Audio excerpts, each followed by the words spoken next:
नित्यानन्दसहोदितम् श्रीनन्दनन्दनं वन्दे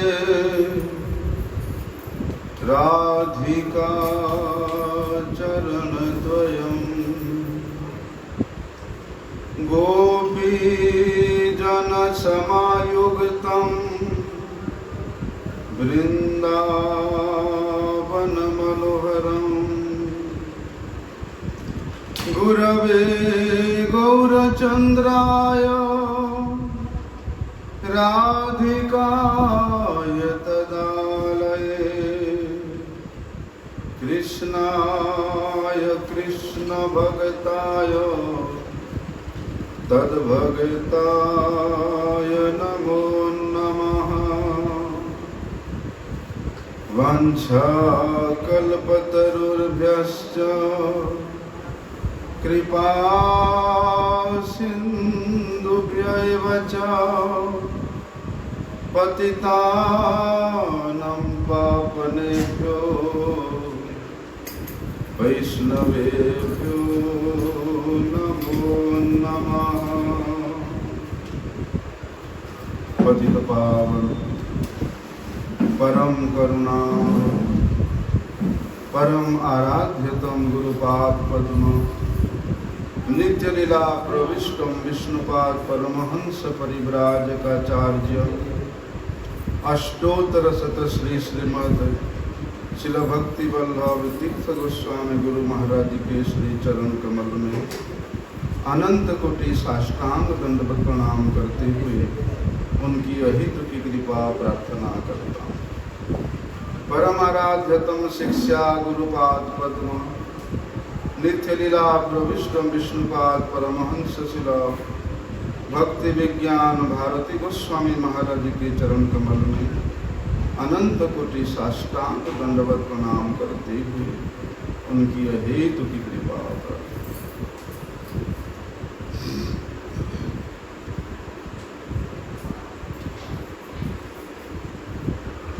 आज हरिवासर तिथि है। हरिवासर मतलब जिस तिथि में भगवान हरि का वास होता है।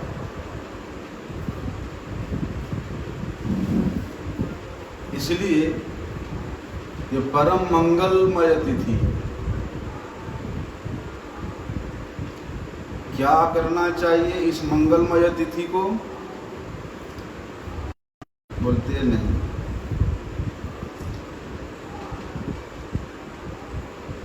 उपावृतस्य पापेभ्य यस्तु वास गुणैः सह।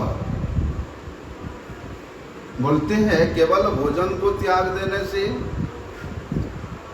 उपवास नहीं होता है। उप का मतलब होता है समीप, निकट। वास मतलब होता है रहना।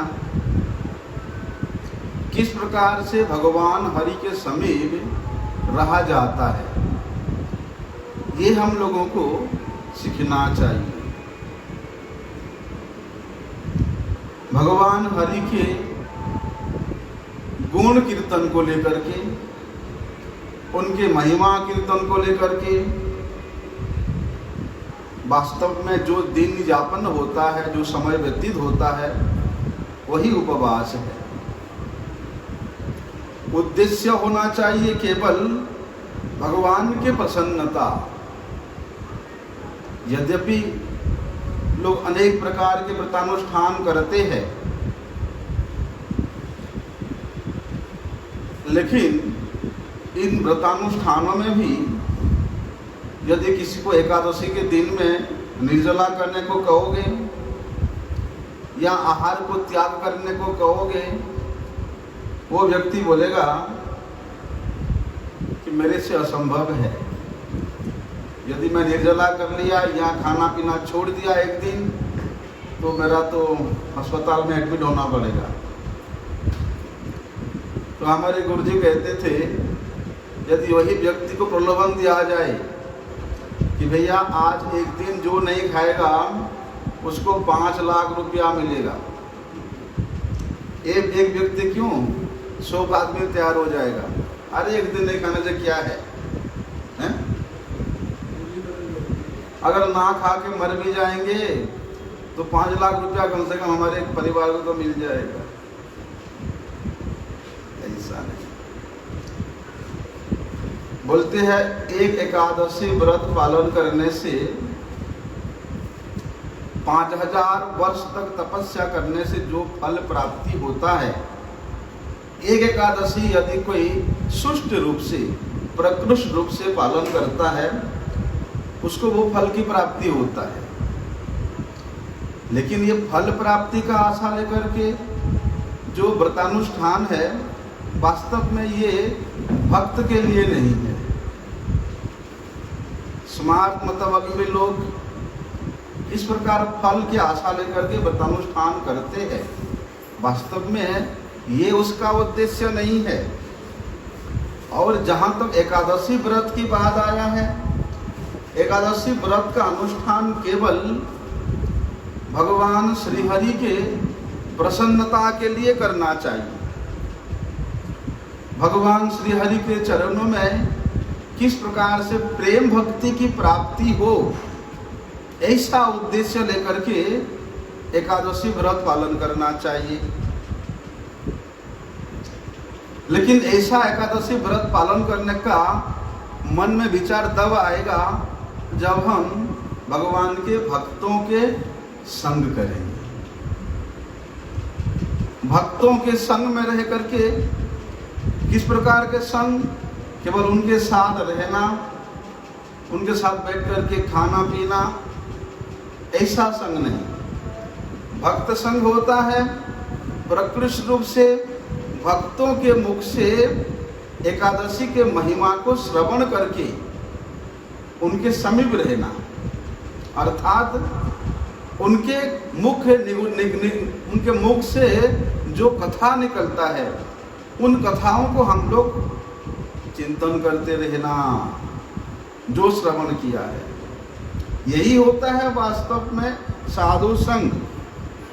क्योंकि भैया साधु जन जिस प्रकार से चतुर्वर्ग फल की प्राप्ति के आशा से कभी भी लोभ युक्त नहीं होते, लोभान्वित नहीं होती है। धर्म अर्थ काम ऐसे कि मोक्ष पर्यंत वे लोग उसके प्रति इच्छा नहीं करते हैं। लेकिन सबसे श्रेष्ठ और सुनिर्मल जो लाभ है वो है हरि भक्ति, हरि सेवा प्राप्त हो। इस उद्देश्य से जो व्रतानुष्ठान किया जाता है वो सबसे श्रेष्ठ है। इसलिए शास्त्र भी इस बात को निर्देशित करते हैं कि धर्मोपरि मतिर नित्यम कृष्ण भक्ति ही सुनिर्मला। धर्म से भी ऊपर भगवान श्री हरि के चरणों में मति लगाना ही बोलते उन धर्मों का कर्तव्य है। धर्म अनुष्ठान करके यदि संसार की भोग विलास भुक्ति मुक्ति प्राप्त करने का इच्छा लेकर के धर्म का अनुष्ठान करेंगे, वास्तव में वो क्षणस्थायी होता है, अल्प समय के लिए होता है। तेतम भुक्त्वा स्वर्ग लोकम विशालम क्षिणे पुण्य मर्त्य लोकम विसंति। पुण्य प्राप्त करने की इच्छा से हम लोगों की व्रत करने का जो प्रवृत्ति है, धर्म अनुष्ठान करने का जो वृत्ति है, या धाम में जाकर के तीर्थ करने का जो वृत्ति है, बोलते वो क्षणस्थायी होता है। जिस प्रकार से वे पुण्य का प्रभाव समाप्त हो जाता है, उस व्यक्ति को स्वर्ग से स्खलित होना पड़ता है, स्वर्ग को उसको छोड़ना पड़ता है। लेकिन हरि भक्ति प्राप्त करने के उद्देश्य से भगवान श्री हरि के चरणों में मति लगाने के उद्देश्य से जो व्रतानुष्ठान किया जाता है, वास्तव में वो कभी समाप्त होने वाला नहीं है। इसीलिए कहते हैं कि पातो की नहीं बलिप्यते द्वादशी भक्ति तो नरः। अरे देखो, यदि इस प्रकार निर्मल बुद्धि है, स्वच्छ बुद्धि है, पवित्र हृदय है, तब जाकर के वे व्यक्ति एकादशी व्रत पालन करने पर भी किसी फल की आशा नहीं करेगा। केवल मतिर नित्यम कृष्ण है, भगवान श्री कृष्ण के चरणों में नित्य निश्चला निष्कपट मति ही उसको कामना रहेगा। इसलिए वहां कहते हैं, अरे देखो, ये जो एकादशी व्रत है, यदि ये भगवान के प्रीति के उद्देश्य से अनुष्ठान किया जाए तो उसके लिए कहते हैं कि हरि भक्ति महादेव्या सर्वा मुक्तादि सिद्धयः भुक्त यश्चद्भुतास्तस्य चेति कोविदानुव्रतः। जो साधारण मनुष्य है, जो स्वार्थ मतावलंबी है, या जो कर्मी है, ज्ञानी है, भुक्ति मुक्ति इच्छा करने वाले जो व्यक्ति है, वे व्यक्ति भगवान के भक्ति का जो अतुलनीय महिमा है उसको वे लोग समझ नहीं सकते हैं, नहीं समझ सकते। अरे इसलिए देखो ना, ये हरि भक्ति रूपी जो महादेवी है, उनके पीछे पीछे, हरि भक्ति के पीछे पीछे सभी प्रकार के मुक्ति, सभी प्रकार के सिद्धि, ये दासी के मापी, दासी के तरह उनके अनुगमन करती रहती है। मुक्ति प्राप्त करने के लिए, मुक्ति प्राप्त करने के लिए, सिद्धि प्राप्त करने के लिए अलग अलग से कठोर कोई साधना करने की आवश्यकता नहीं है। एकमात्र निष्कपट रूप से यदि एकादशी पालन करोगे, उद्देश्य क्या? हरि भक्ति प्राप्त करना, हरि चरणों में प्रीति प्राप्त करना, तो ये सभी मुक्ति सिद्धि बोलते हैं आपके पास आकर के हाथ जोड़ करके कहेंगे कि हे हरि के भक्त, हे एकादशी व्रत पालन करने वाले भक्त, कभी हमारे प्रति भी दृष्टिपात कर दो, कभी हमारे तरफ भी थोड़ा कृपा कर दो, अर्थात हमें भी ग्रहण कर लो। लेकिन भगवान कहते मेरा भक्त वो मेरे सेवा में इतना निष्ठायुक्त रहता है कि मैं स्वयं भी यदि उस भक्त को मुक्ति भुक्ति का याचना करूं तो मेरे भक्त उसको कभी लेना नहीं चाहता है। लेकिन कहते हैं देखो, ये जो एकादशी व्रत है एक ही उद्देश्य से करना चाहिए। एकादशी व्रतम नाम सर्व काम फलप्रदम। यद्यपि एकादशी व्रत आपके सभी प्रकार के इच्छाओं को परिपूर्ण कर सकती है, वे परम समर्था है, लेकिन यदि एकादशी व्रत सभी प्रकार के फल को प्राप्त करा सकती है तो मैं भुक्ति मुक्ति सिद्धि कामी का कामना क्यों ना करूं? बोलते नहीं। कर्तव्य क्या है? बताया है कर्तव्य कि कर्तव्य सर्वदा विप्रे विष्णु प्रियणम कारणम। भगवान विष्णु के प्रीति के उद्देश्य से, उनके प्रसन्नता के उद्देश्य से ये व्रत पालन करना चाहिए। ये कर्तव्य है, ये हमारा ड्यूटी है। लेकिन कहते वहां पर भैया देखो, अरे जिस प्रकार से गर्ग संहिता में वर्णन आता है, सभी यज्ञसिता रूपी गोपियां श्रीमती राधारणी के चरणों में शरणागत होकर के उनसे पूछती है कि हे श्री राधे, ऐसा कोई उपाय है, ऐसा कोई व्रत है, ऐसा कोई साधन है जिसका अनुष्ठान करके हम लोग श्री कृष्ण को प्राप्त कर सकते हैं। तो स्वयं श्रीमती राधा रानी वहां उन यज्ञसिता रूपी गोपियों को निर्देश देती है क्या करने को? एकादशी व्रत। क्यों? क्योंकि श्री कृष्ण से प्रसादार्थम कुरुते एकादशी व्रतम तेन वश्यो हरि साक्षात् भविष्यति न संशय। यदि भगवान श्री कृष्ण को अपने हृदय में वशीभूत करना चाहते हो, उनको प्रसन्नता कर देना चाहते हो, तो क्या करना? उनके उद्देश्य मतलब उनके सुख के लिए एकादशी व्रत करना। अर्थात उपावृत्तिस्य पापेभ्यः यस्तु वास गुणैः। एकादशी के दिन में विशेष रूप से सभी प्रकार के पाप कर्मों से विनिर्मुक्त होकर के, ना तो शरीर के द्वारा करना, ना वाणी के द्वारा करना, ना ही मन के द्वारा करना,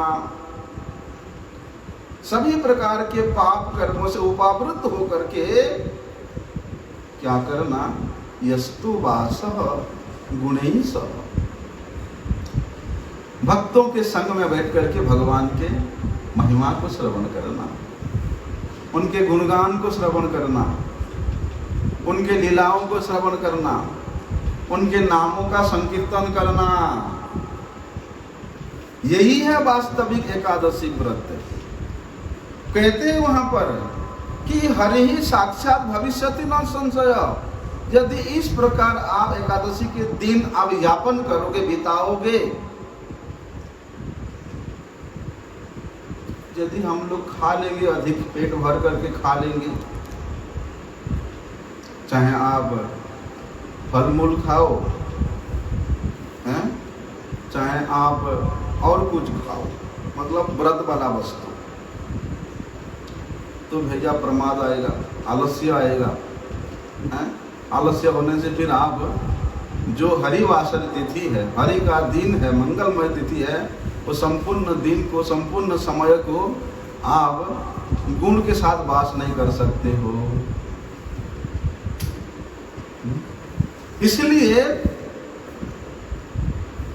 ये खाने पीने को कंट्रोल करने को बताया है।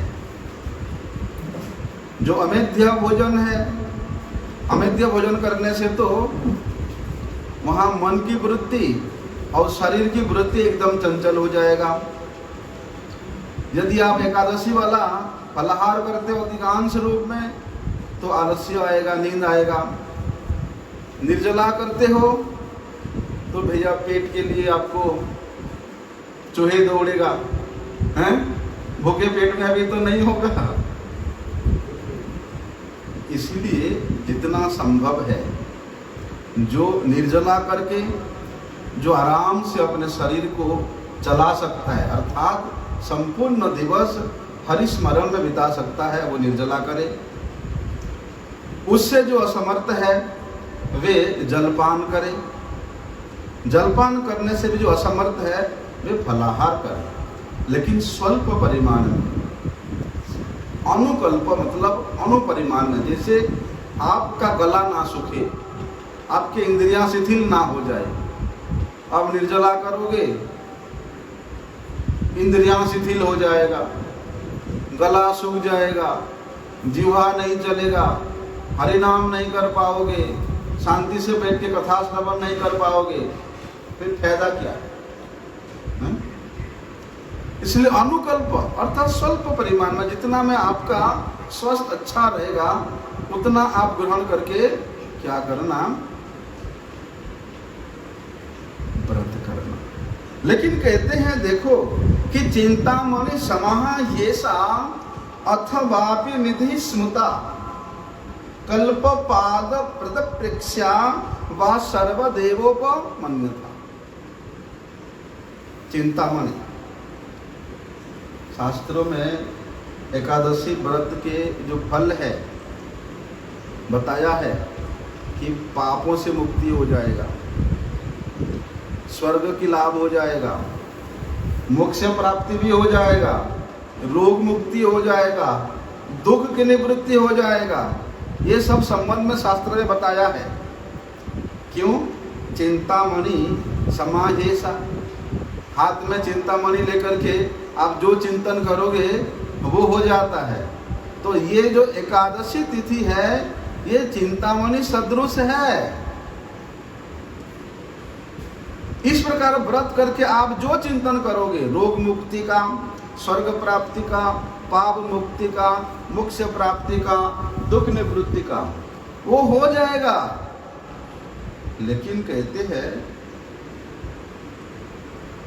इस प्रकार इन अति तुच्छ विषय के फल को लेकर के, उद्देश्य को लेकर के यदि हम लोग इतना महान फल प्रदान करने वाली, भगवत चरणों में मति प्रदान करने वाली, भगवत प्रेम भक्ति प्रदान करने वाली एकादशी पालन करके यदि हम लोग थोड़ा सा रोग मुक्ति का आशा करेंगे, उससे बड़ा मूर्ख कौन हो सकता है ना? इसलिए जो लोग फल की आशा करते हैं, जो सकाम मनुष्य है, ऐसे लोग भगवान के चरणों में शुद्ध भक्ति का क्या संबंध है, क्या महिमा है, वे लोग नहीं जानते।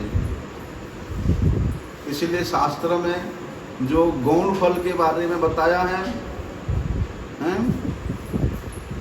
ये सारे गौण फल है, रोग मुक्ति, पाप मुक्ति, स्वर्ग प्राप्ति, दुख निवृत्ति, ये सारी शास्त्र में बताया है, पुत्र प्राप्ति, ये सब गौण फल के प्रति लोग आसक्त होते हैं। लेकिन इसके संबंध में बताया है कि शास्त्र भी बड़े होशियारी करते हैं।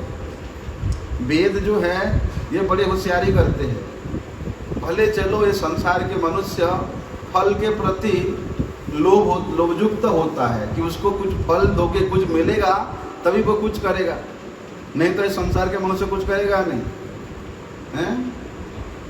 एक परिवार में भी वहाँ उसको स्वार्थ होगा तभी परिवार के लिए करेगा, और धर्म का अनुष्ठान वहाँ तो स्वार्थ के बिना करेगा ही नहीं। सुना है कि अमुक दान करने से अमुक प्राप्त होता है, वो दान करेगा, बोलते बताया है कि वेद जो है प्रायशः स्वर्ग की इशारा करते हैं। स्वर्ग प्राप्ति का विशेष वर्णन वेद में है कि ये करोगे तो स्वर्ग प्राप्ति होगा, वो करोगे तो स्वर्ग प्राप्ति होगा। तो लोग क्या करते हैं, वो स्वर्ग प्राप्ति करने के पीछे पड़ जाते हैं, अर्थात स्वर्ग प्राप्ति ही उनके लिए सबसे श्रेष्ठ लक्ष्य है, उनके सबसे उत्तम उद्देश्य है उन लोगों के लिए। लेकिन कहते हैं अरे ये तो मूर्खों के लिए ही, जो मूर्ख लोग हैं ऐसे मूर्खों के लिए ये वेद इस प्रकार के फल का निर्देश करते हैं। अभी देखो, जो लोग भाई ये संसार में विषय सुख में लिप्त है, उनको विषय सुख अच्छा लगता है, उनको विषय सुख की बातें करोगे वो बड़े ध्यान से सुनेंगे, हरि कथा नहीं सुनेंगे। तो वेद कहती है अरे देखो, यदि उन लोगों के मन के अनुसार वेद उस प्रकार का प्रतिपादन किया है तो उसमें क्या दोष है वेद का? भाई लोगों को स्वर्ग चाहिए, उसके लिए लालायित होते हैं। जैसे कि गंगा स्नान करने से, हरि नाम करने से और गंगा स्नान करने से धन की प्राप्ति होती है, पुत्र की प्राप्ति होती है, ये वेद बताती है। धन पुत्र पाई गंगा स्नान करी, सुनिया चलो ये लोग वेदेर कारण है, वेद के कारण लोग जा रहे हैं गंगा स्नान करने के लिए। क्यों जा रहे हैं? वेद में बताया है कि भैया पुत्र की प्राप्ति होती है, धन की प्राप्ति होती है, हरि नाम करने से धन की प्राप्ति होती है, पुत्र की प्राप्ति होती है। लोग कर रहे हैं, हरि नाम करते करते गंगा में स्नान करने जा रहे थे। लेकिन वस्तु का भी तो प्रभाव होता है, स्वभाव होता है। और यदि हरिनाम करते करते वे गंगा में स्नान करेगा तो उसके हृदय के सारी अनर्थ दूर हो जाएगा, उसके हृदय का मैल दूर हो जाएगा। जो हृदय में, जो मन में स्वर्ग प्राप्ति का इच्छा है, भुक्ति मुक्ति का इच्छा है, वो दूरीभूत हो जाएगा। भैया आग है, जलते हुए आग में यदि हाथ डालोगे तो आग तो अपना काम करेगा, वो तो जलाएगा ही जलाएगा। उसी प्रकार हरिनाम करोगे, गंगा जी में स्नान करोगे तो वो द्रव्य का जो वास्तविक स्वरूप है, स्वभाव है, वो तो प्रकाश होगा ही। फल स्वरूप लोग धीरे धीरे क्या करते, अरे हमारा चित्तवृत्ति तो, जिस चित्तवृत्ति में इतना भुक्ति मुक्ति प्राप्त करने का इच्छा था, वो तो कहीं से चला गया, दूर हो गया। देखो कहाँ से घुमा फिरा करके वेद जो है लोगों को हरि भक्ति में लगा रहा है, हरि नाम में लगा रहा है, गंगा स्नान में लगा रहा है। ऐसे ही वास्तव में श्री जीव गोस्वामी जी ने जहाँ स्वर्ग की बात है, स्वर्ग प्राप्ति की बात है, स्वर्ग शब्द की उन्होंने बड़े सुंदर टीका किया है कि स्वर्ग शब्देन उद्धृत अवलोको लक्ष्यते तेन च वैकुंठ लोकम। वास्तव में स्वर्ग शब्द का अर्थ है वैकुंठ की प्राप्ति, वैकुंठ लोक ही है। जिनको समझे टीका है। और जहाँ तक अगर हम लोग मोक्ष की बात कहें, उसके टीका भी करते हैं कि विष्णु और अनुचरत्वम ही मोक्षर माहु मनीषिणो, कि भगवान विष्णु, भगवान श्री कृष्ण के दास के रूप में अनुभव करना ही, दास के रूप में स्थिर होकर के उनके प्रसन्नता के लिए समस्त क्रिया करना ही वास्तव मोक्ष है। इसलिए स्वर्ग प्राप्ति करना और मोक्ष प्राप्ति करना कोई बुरी बात नहीं है, लेकिन उसका वास्तविक अर्थ हमारे गोस्वामी ने जिस प्रकार से किया है उसी प्रकार से करना पड़ेगा, समझना पड़ेगा। देखो शास्त्र में तो भैया एकादशी व्रत के बारे में बहुत कुछ महात्मा बताया है, लेकिन उस महात्मा को सुनने से पहले हम लोगों को ये जानना चाहिए क्यों त्याग करें भाई एकादशी को। ये जो भोजन है क्यों त्याग, क्यों निषिद्ध है, उसका भी तो कुछ कारण होगा भाई, वो भी तो भोजन है। तो कहते हैं कि एकादशी के दिन में जितने प्रकार के पाप है ये सब अन्न में निवास करते हैं। सत्यम सत्यम सर्वाणि पापानि ब्रह्म हत्यादिकानि च संते बोधनम आश्रित्य श्री कृष्ण व्रतवासरे। श्री कृष्ण व्रत अर्थात ये एकादशी व्रत के दिन में ये तमाम पाप कहाँ निवास करते हैं? अन्न में निवास करते हैं।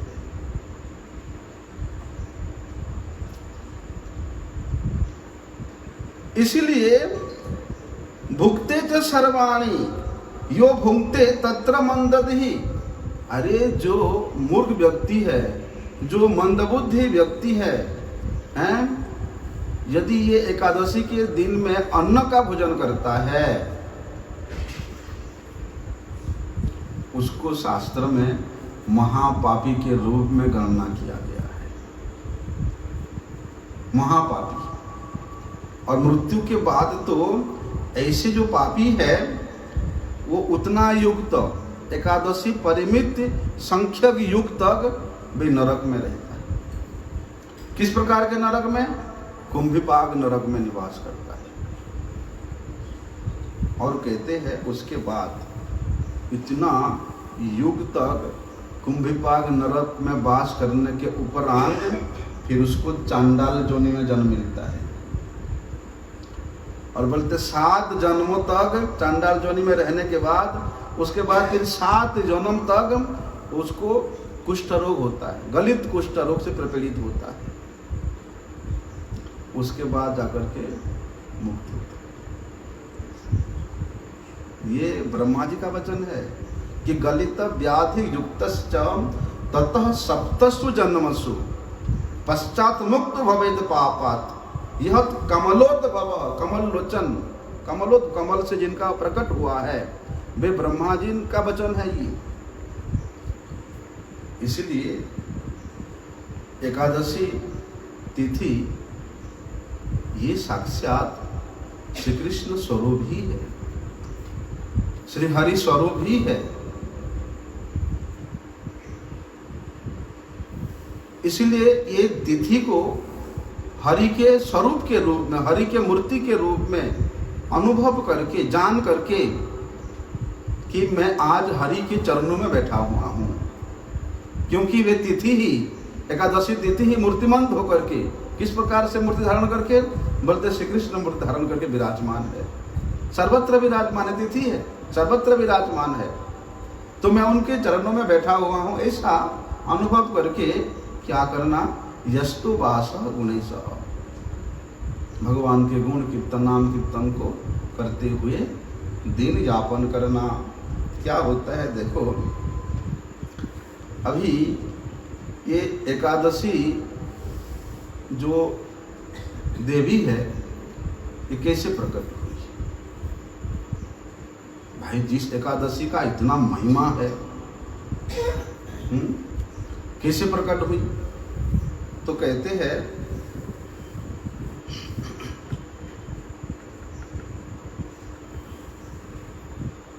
व्यासदेव जी वर्णन कर रहे हैं, जब सृष्टि का प्रारंभ था उसी समय भगवान के द्वारा ये प्रपंच की सृष्टि हुआ, ये संसार की सृष्टि हुआ, स्थावर जंगम की सृष्टि हुआ, और इस मर्त्य लोक में यहाँ मनुष्य की सृष्टि हुआ। और बोलते हैं मनुष्यों को शासन करने के लिए मर्त्य लोक में एक पाप पुरुष की, पाप मूर्ति की यहाँ पर निर्माण किया गया। वो पाप मूर्ति कैसा है, पाप पुरुष कैसा है? सारी पापों को लेकर के उसका शरीर बना हुआ है। जैसे ब्रह्म हत्या जो है उस पाप पुरुष के मस्तक है, मद्यपान उसके दोनों नेत्र है, सोना अपहरण करना ये उसका मुख है, गुरु पत्नी गमन करना उस पाप पुरुष के दोनों कान है, स्त्री हत्या रूपी पाप उसके नासिका है, गौ हत्या रूपी पाप उसके दोनों भुजाएं है, धन अपहरण करना उसका ग्रीवा है, भ्रूण हत्या गर्भस्थ शिशु का हत्या करना ये उसका गलदेश है, आत्मीय स्वजन का वध करना ये उसका उदर है, और शरणागत का वध करना ये उसका नाभिदेश है। बोलते इस प्रकार जितने भी पाप है, वैष्णव निंदा करना, गुरु निंदा करना ये उसका उरुद्वय है, कन्याओं का विक्रय करना ये उसका शिष्ण है। बोलते जो गुप्त कथा है उसको इधर उधर करके एक दूसरे से बताते रहना ये उस पाप पुरुष का मल द्वार है, पितृ हत्या करना ये उस पाप पुरुष का दोनों चरण है। तो इस ये पाप पुरुष का इतना भयंकर रूप है, तो उसके इस रूप को देख करके, उन सारे पापों के स्वरूप को देख करके भगवान का चिंता हुआ, अरे फिर इतना विकराल रूप सदृश ये पाप है, पाप पुरुष है, तो फिर इससे जीवों का कल्याण कैसे होगा, कैसे जीवों का मंगल होगा। इसके बाद भगवान श्री विष्णु कहाँ पहुँचते हैं? वहाँ जहाँ पर पापियों का दंड विधान होता है, यमलोक में। यमलोक में जाते हैं भगवान विष्णु, और वहाँ जाकर के जमराज ने उनका बड़े आदर सत्कार करते हैं, सिंहासन में विराजमान करके उनका षोडशोपचार से भगवान विष्णु का पूजन करते हैं। अभी भगवान पुरुषोत्तम यमराज जी से वार्तालाप कर रहे हैं। वार्तालाप करते करते भगवान के कानों में बड़े रोने धोने की आवाज आने लगा, क्रंदन की ध्वनि आने लगा। अब भाई बंदा रोता क्यों है? जहां बड़े कष्ट होता है, बड़ा दुख होता है, तभी तो रोता है। और इतनी जोर जोर से उधर से सैकड़ों लोगों के रोने का आवाज आ रहा है। भगवान पुरुषोत्तम श्री हरि ने यमराज से पूछते हैं कि ये क्या है, इतना करुण आवाज कहाँ से आ रहा है? तब यमराज जी वहाँ कहते हैं कि हे भगवान, जब मनुष्य इस मर्त्य लोक में पाप करता है तो उसको यहाँ आकर के अत्यंत घोर दुखजनक नरक भोगना पड़ता है। तो भगवान सुन करके देखने के लिए गए कि कहाँ पर किस प्रकार का नरक का भोग होता है। अभी मर्त्यवासी इस मर्त्यलोक के मनुष्यों का इस प्रकार अत्यंत पीड़ादायक कष्टदायक नरक यंत्रणा को देख करके भगवान के हृदय में दया संचार हो गया। भगवान सर्वशक्तिमान है, सब कुछ करने में समर्थ है, लेकिन फिर भी वे इस तिथि को, इस एकादशी तिथि को सर्वोत्कृष्टता प्रदान करने के लिए उन्हें ये लीला कर रहे हैं। तो भगवान स्वयं चिंता करते हैं, अरे देखो ये जितने भी प्रजा है, ये सब की सृष्टि तो मैंने ही की है, मेरे द्वारा ये सब श्रेष्ठ प्रजा है, और मेरे रहते हुए, मेरे विद्यमान रहते हुए ये सब लोग इतना दुख पा रहे हैं, इतना कठोर नरक यंत्रणा भोग कर रहे हैं। ऐसा सोच करके स्वयं भगवान ने वहां पर एक मूर्ति धारण की। वो मूर्ति है एकादशी तिथि। एकादशी तिथि का मूर्ति स्वयं भगवान धारण किया। बोलते एतत् चान्यस्य विप्रसेद विचिन्त्य करुणामयः बभुवः सहसा तत्र स्वयं एकादशी तिथि। स्वयं एकादशी तिथि के रूप में भगवान वहां प्रकट हो गए और ततस्थान पापिनः सर्वान् करुणामास तद्व्रतम्। करुणामय भगवान श्री हरि करुणा आद्रचित्त होकर के बोलते वे सभी पापी लोगों को कहते हैं कि तुम लोग मेरा दर्शन करो, अर्थात ये व्रत का पालन करो। तेच सर्वे परम धर्मम यजुर गलित कल्मषा। बोलते जो जितने बड़े पापी व्यक्ति ही क्यों ना हो, एक एकादशी व्रत पालन करने से सभी प्रकार से पाप से विनिर्मुक्त होकर के क्या यजुर मम परमम धामम, वे मेरे परम धाम को प्राप्त हो जाता है। इसलिए तस्मात् एकादशी मूर्तिम विद्धि परमात्मनः समस्त सुकृतम श्रेष्ठम व्रतानाम उत्तमः द्विजः। भगवान वहां स्वयं एकादशी तिथि के रूप में मूर्तिमंत, वहां जितने भी पापी लोग थे उन सभी को स्वयं भगवान ही निर्देश देते हैं कि तुम लोग एकादशी पालन करना।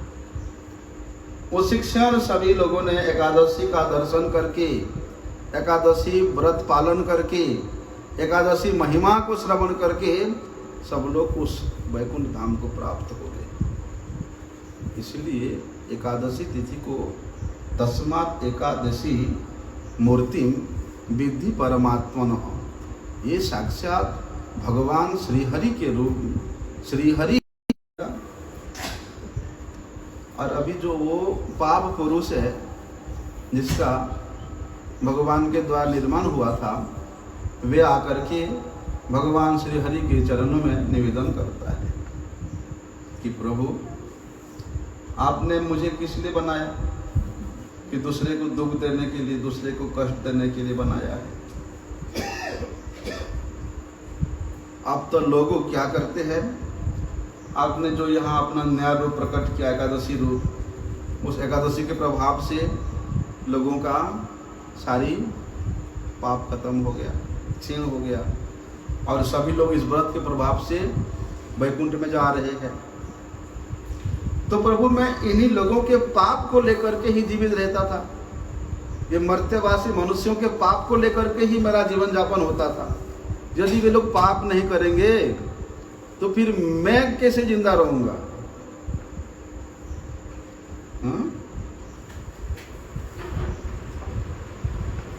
इसीलिए हे भगवान, आप कृपा करके मुझे ये एकादशी से रक्षा कीजिए। एकादशी व्रत से मेरा रक्षा कीजिए। भगवान देखो क्या कहते हैं।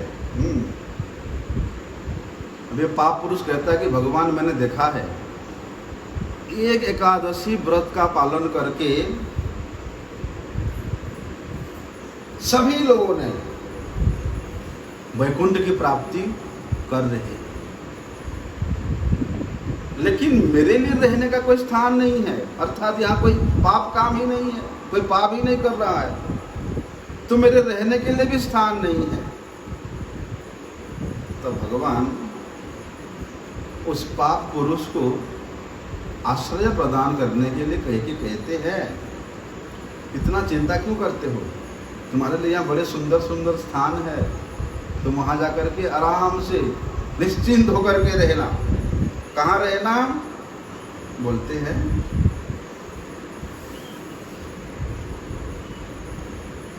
एकादशी के दिन में जो अन्न है, अर्थात जो रवि शस्य है, गेहूं हो गया, चावल हो गया, जौ, तिल, सरसों, ये सारी, बोलते ये सभी अन्न को आश्रय करके तुम बड़े आराम से रहना, प्रसन्नता से रहना। यदि तुम एकादशी के दिन में अन्नों को आश्रय करके रहोगे तो फिर एकादशी तुम्हारा कुछ नहीं बिगाड़ सकती, तुम्हारा वध नहीं करेगी। इसलिए एकादशी तिथि आने मात्र से क्या प्रश्न करते हैं भगवान श्री कृष्ण से कि हे भगवान, ऐसा कौन सा व्रत है जिस व्रत का पालन करने से सभी प्रकार के पापों से विनिर्मुक्त हुआ जा सकता है और परम कल्याण प्रदायक स्वरूप आपके चरणों की प्राप्ति हो सकती है? आप कृपा पूर्वक वर्णन कीजिए। तो भगवान पुरुषोत्तम, भगवान जनार्दन युधिष्ठिर महाराज को कहते हैं कि ये जो अधिक मास है, ये जो पुरुषोत्तम मास है, इस पुरुषोत्तम मास में कृष्ण पक्ष है। ये इस कृष्ण पक्ष और शुक्ल पक्ष में जो दो एकादशी तिथि आती है, ये दोनों ही एकादशी बल्कि सभी प्रकार के पापों को विनाश करके उसको अशेष कल्याण अर्थात सर्वश्रेष्ठ मंगल स्वरूप भगवत चरणों की प्राप्ति करा देती है।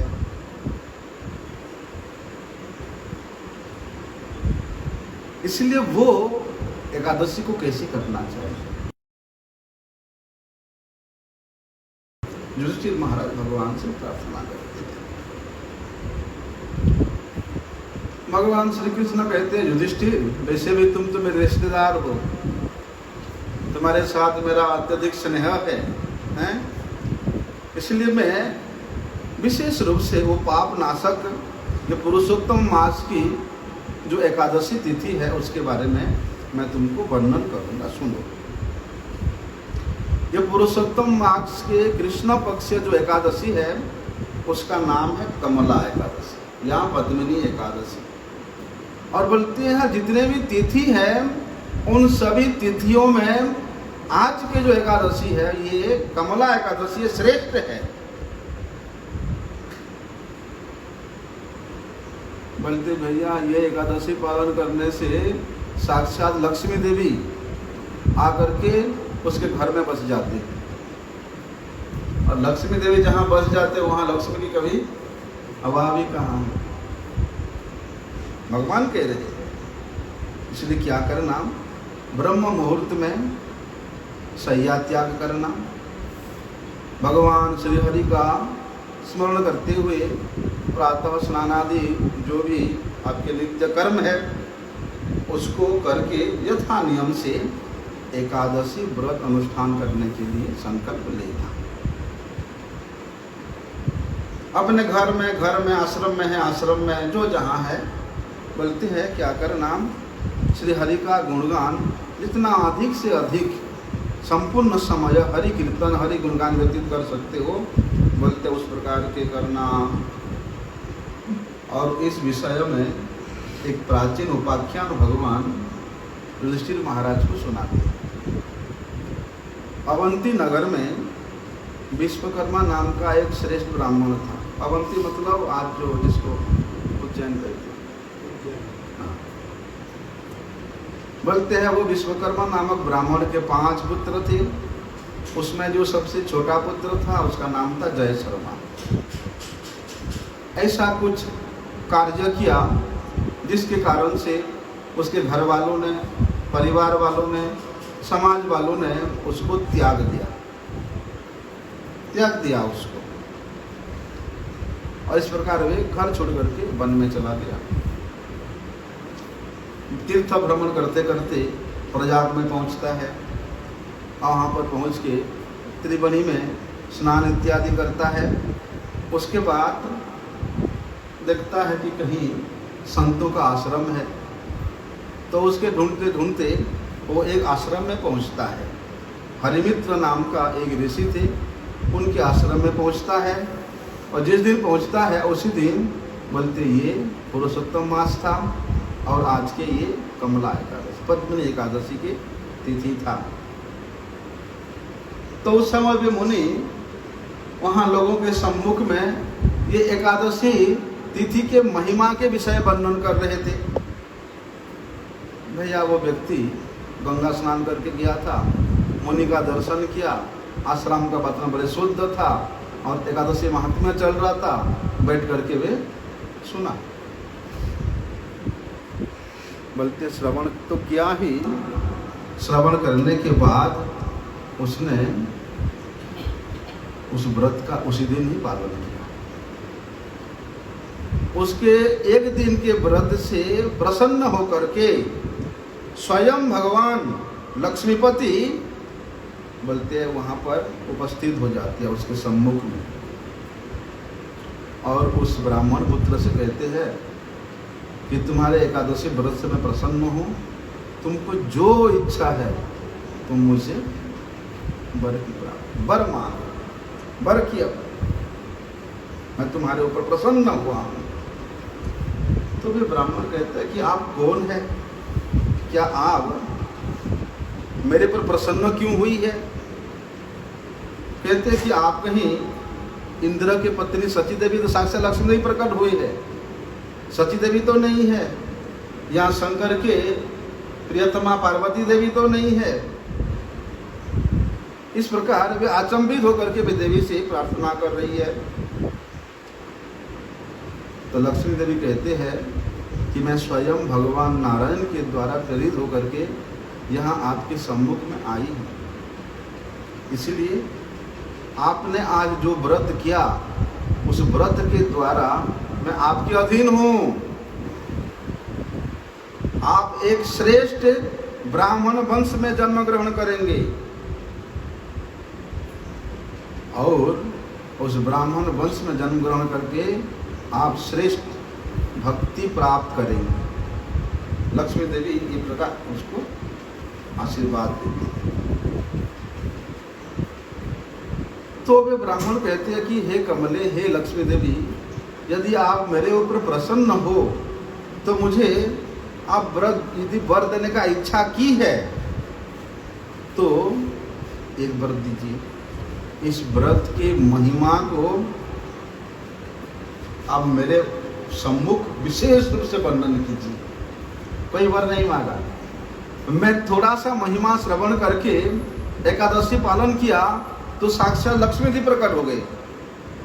तो उन लक्ष्मी देवी वर की याचना करते हैं तो कहती है मुझे कोई वर नहीं चाहिए, आप मेरे सम्मुख एकादशी का महिमा वर्णन कीजिए।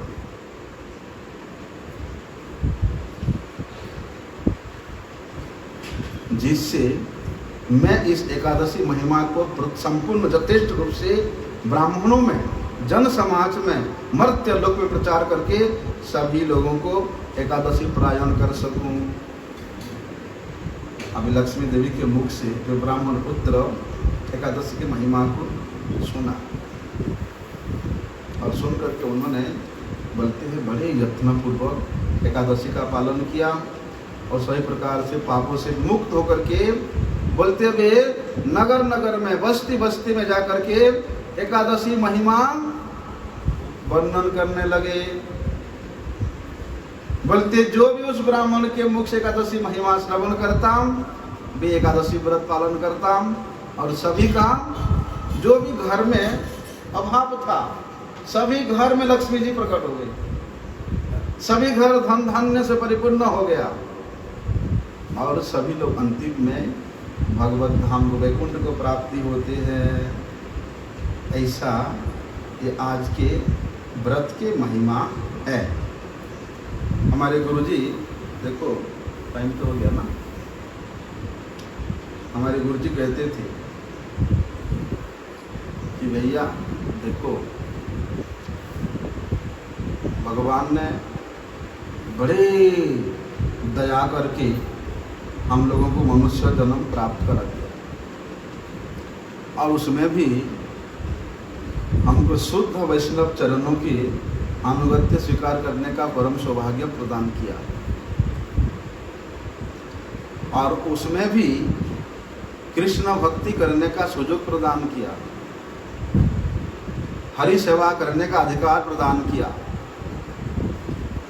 तो ऐसा जो सुदुर्लभ वस्तु हम लोगों को प्राप्त हुआ है, सुदुर्लभ समय प्राप्त हुआ है, सुदुर्लभ जन्म प्राप्त हुआ है, सुदुर्लभ सदगुरु के चरणाश्रय प्राप्त हुआ है, तो ऐसी स्थिति में क्या करना चाहिए? हरि वासरे हरि कीर्तन विधान, ये विधान है, ये नियम है। जिस प्रकार कोई भी व्रत करो, अनुष्ठान करो, साधन करो, उसका नियम होता है। नियम पालन नहीं करोगे तो वो उत्पाता ये व कल्पते, वो उत्पाद है। इसी प्रकार एकादशी का नियम क्या है? हरि कीर्तन। हरि कीर्तन ही इसका नियम है, इसका विधान है।